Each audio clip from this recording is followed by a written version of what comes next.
Roommates are just the first wave of weird that you get in New York City because then it goes to your neighborhood. Like I saw a woman in my neighborhood. She's currently pregnant with the third kid from the third different man.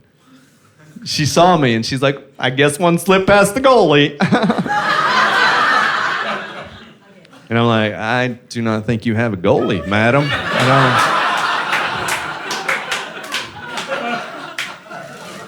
I think what you have is called a concierge.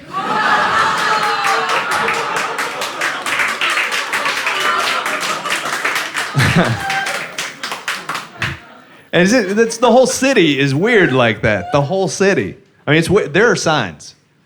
Literally, there are people whose job it is to hold signs. That's a job that's done in most of the world by the ground.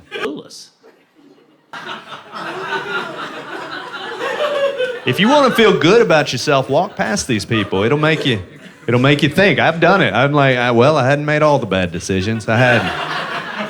I've had jobs that have made me feel like dirt, but never a job where I could be replaced by dirt.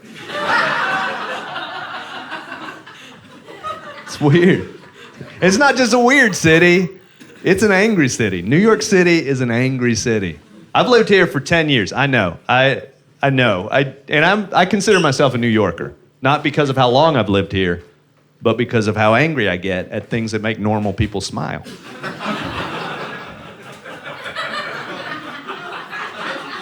Like smiling.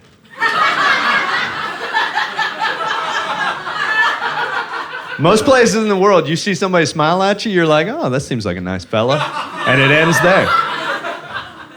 Somebody smiles at you in New York City, you're like, what the hell is his problem?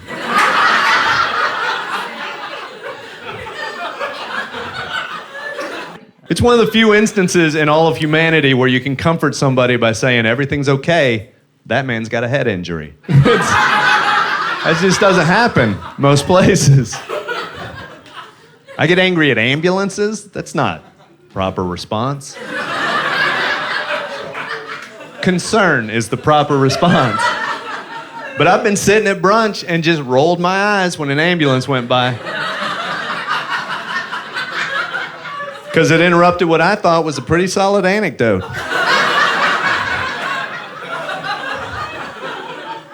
Sure, the dude in that ambulance might be dying, but you know what's already dead? Story about my father's parakeet. It's gone forever.